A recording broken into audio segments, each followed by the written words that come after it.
asshole for chucking my ex out after he cheated on me? I never thought I'd be the kind of person telling a story like this online, but honestly, the more time that passes, the more I realize how unreal the whole situation was.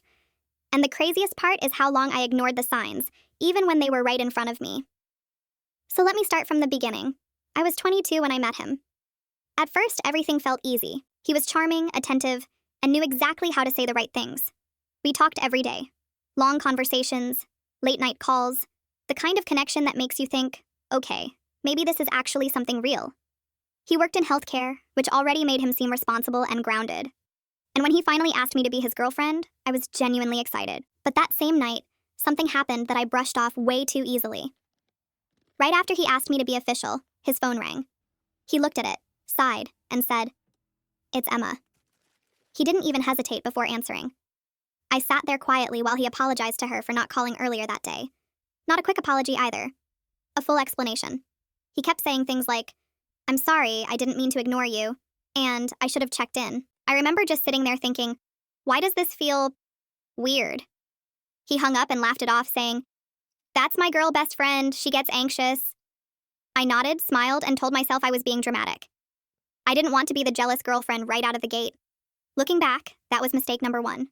As the weeks went on, Emma became a constant presence in our relationship. She called him all the time, not emergencies, not important things, just constant. If we were out on a date, his phone would buzz and he'd glance at it immediately. Sometimes he'd answer, sometimes he'd text back right away, and whenever I asked what was so urgent, it was always the same response. She just needed me. Needed him for what? I never really knew. Then it started escalating. She would complain to him about how little time he was spending with her. She would say she felt abandoned. She would tell him she missed how things used to be. And every time she did, he would reassure her. He would apologize. He would promise to see her soon. Meanwhile, I was sitting there wondering when I became the third wheel in my own relationship. I tried to bring it up calmly. I didn't accuse him. I didn't raise my voice. I just said, "Hey, it makes me uncomfortable how dependent she seems on you." He immediately got defensive. He said I was overthinking. He said I didn't understand their friendship. He said, "You don't have anything to worry about." And like an idiot, I believed him. Then came the night that changed everything. He texted me late and said he had to work longer than expected. That part wasn't unusual. But then he added, "After work, I'll probably just walk over to Emma's. Don't wait up." Something about that message hit differently. Emma lived less than 2 minutes away from where he worked. 2 minutes. And instead of wanting to come home, instead of wanting to see me, he casually told me he'd be going to her place instead. I didn't reply right away. I just stared at my phone, rereading the message over and over. My chest felt tight, and for the first time, I allowed myself to think the thought I'd been avoiding. What if I'm not wrong? That night, he didn't come home. Not a text, not a call, nothing. The next day passed. Still nothing. And then another day. By the third day, my anxiety was through the roof. I wasn't sleeping. I wasn't eating properly. My mind kept replaying every interaction, every dismissed concern, every moment I told myself I was being dramatic. No apology, no explanation. Just walked in, dropped his bag, and started talking about his shift like it was any other day. That's when I snapped.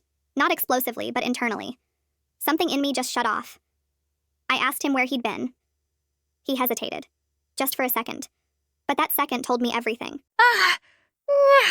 He said he'd stayed with Emma because she needed support. That was his excuse. When I pressed him, he got irritated. He said I was interrogating him. He said I didn't trust him. And then he said the one thing that sealed it for me. He said, "You're making this a bigger deal than it needs to be." I realized in that moment that he wasn't sorry. He wasn't ashamed. And he definitely wasn't choosing me. So I told him to pack his things. He looked genuinely shocked, like the idea that there could be consequences had never crossed his mind. He laughed at first, like I was joking. When he realized I wasn't, his tone changed. He started making excuses. He said I was being unfair. He said I was throwing everything away over nothing.